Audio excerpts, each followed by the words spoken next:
सभापति महोदय, माननीय मंत्री विधायक श्री रणेंद्र प्रताप स्वाई मैडम संक्षिप्त प्रश्न कर संक्षेप कौन मैडम एत लंबा से कहले आप संक्षेप मत प्रथम कहीदे प्रश्न संक्षिप्त कले अधिक प्रश्न को जाई परिबा। आम पूर्वज जन मंत्री थे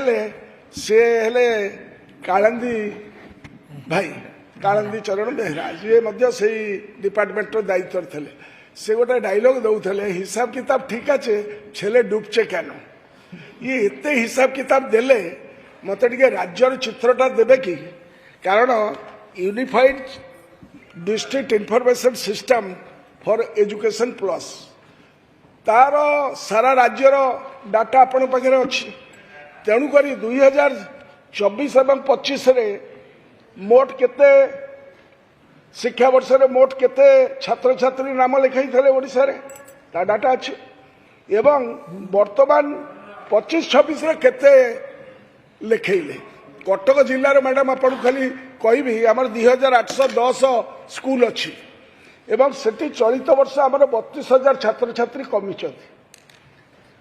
वर्तमान आमर मंत्री कहले छात्र छात्री को स्कूल को आनिबा निमंते राज्य सरकार विभिन्न योजना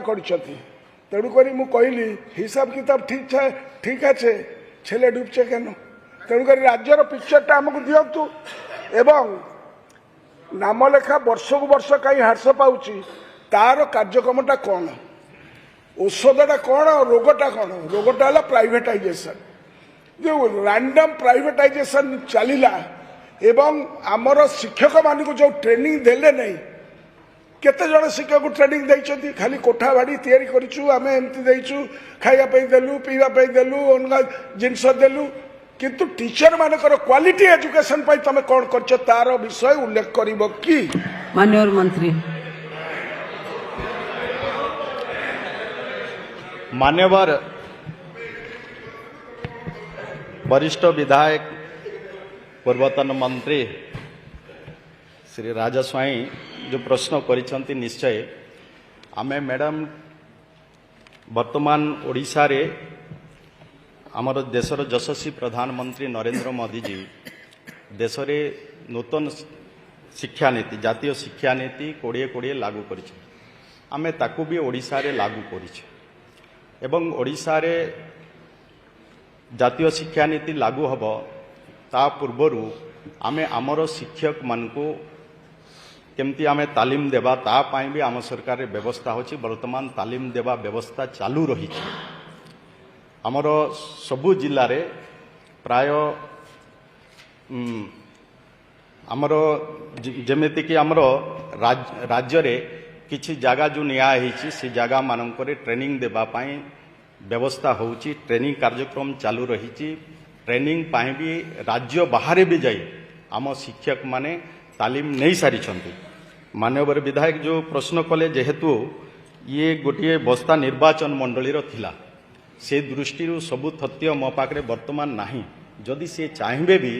आम पाखे सबु तथ्य अच्छी आम केते जन को ट्रेनिंग देइछे ट्रेनिंग देबा पाई आगामी दिन रे आमर कौन कौन सबु व्यवस्था हेछि सबु आपण को राज्यर ड्रॉप आउट सबु कथा आम केते ड्रॉप आउट हेछि एवं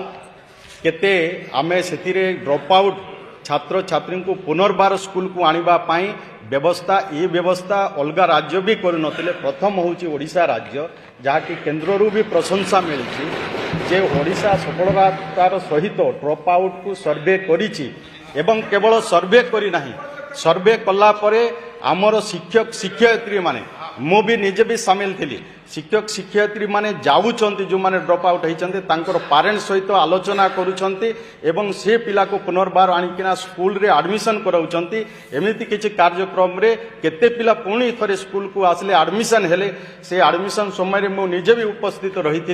तेणु ड्रॉप आउट को कमाइबा पाई ड्रॉप आउट होता छात्र छात्री पुनर्बार स्कूल को आने आम सरकार रे पूरा पूरी भाव में जो व्यवस्था होती ये कार्यक्रम गत दिन रे नथिला किंतु आम सरकार आपको गुरुत्वर सहित विचार करके ये कार्यक्रम आगो को बढ़ाई।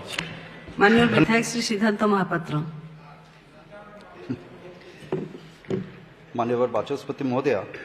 प्रथम तो बहुत बहुत धन्यवाद जनइबी जे ये प्रश्न रे मते प्रश्न करबा पई सुयोग देइथिबा पई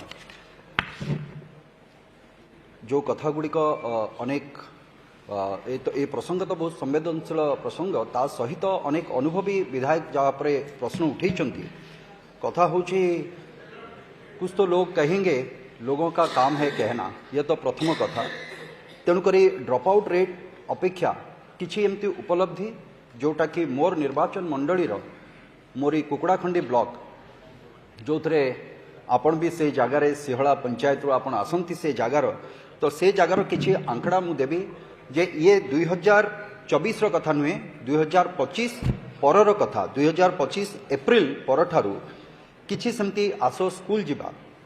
माननीय मंत्री तो विस्तृत भाव में रखिले मु गोटे छोट ब्लॉक रो खाली गोटे कथा मु कहबी जो जगार आमर ड्रॉप आउट नेवर एनरोल्ड जो अब्स्ट्राक्ट रही संपूर्ण भाव में देखा गले 331 जन पिला ड्रॉप आउट कहीकि थिले से जगार जो जगार आज किछि सेमिति व्यक्तित्व अधिकारी प्रचेष्टा बल पाखापाखि 118 जन पिला आज पुनः स्कूल को समाने आसीचंती एवं ता सहित जो कथा माननीय मंत्री कहते state institute of open schooling जो कथाटी कहते ता अंतर्गत पाखापाखि 22 जन पिला जो माने ड्रॉप आउट थिले जो माने ड्रॉप आउट एवं नेवर एनरोल्ड भितरे थिले 22 जन ता भितरो करूची आज्ञा करूची तार बैकग्राउंड न देले मु आपन सहित कथा होनी तो ता भितरो पाखापाखि 15 जन पिला जो माने कि आजिका दिन रे जोग देइचंती पुणी आउथरे तेणु करी एठी प्रश्न होची जो कथा माननीय विधायक कहले एठी जे आज्ञा आठगढ़ कहले कौन कहले बेंगली रे गोटे कौन कहले बोधे हाँ छेले घुरছে কেন এখন কিন্তু সেরকম নেই 2024 এর পর সেরকম নেই শুধু ছেলে নয় ছেলে আর মেয়ে দুজনেই এখন স্কুল আসতে চায় আপনাদের কাছে ছেলে ছিল আমার কাছে ছেলে নয় ছেলে মেয়ে দুজনেই হ্যাঁ সেটা আগে ছিল माननीय विधायक संक्षिप्त करंतु কিন্তু 2025 পরে आउ से घटना नहीं एवं मोर आजिका दिन में ड्रॉप आउट उपरे नहीं मोर गोटे छोटिया अनुरोध रहिबो ए जगार जो माने ए प्रकार कार्य रे लिप्त अछंती पुणी थरे स्कूल को फेरे आनिबा पई एटा खाली सरकारी योजना भितरे न रखिकी किछि लोकंकर प्रचेष्टा रही जमती सीआरसीसी बीआरसीसी अनेकंकर प्रचेष्टा रही एथरे बीओ जो माने ए कार्य करूचंती मोर आशा रहिबो जे समानंको जदी किछि गोटे टोकन ऑफ एप्रिसिएशन जदि दिया जाता मु भावुची ए सबु कार्यक्रम सहित से माने आउ टिके उत्साहित होते एवं सेथिरे आउ पिलांको आनिबा पई भी से चेष्टा करते तो मोर प्रश्न ए भली किछि जिंस पई सरकार चिंता करूचंती कि क्लस्टर स्तर रे ब्लॉक स्तर रे से लोक माननको आइडेंटिफाई करिकि से माननको किछि प्रोत्साहन करिबा पई धन्यवाद।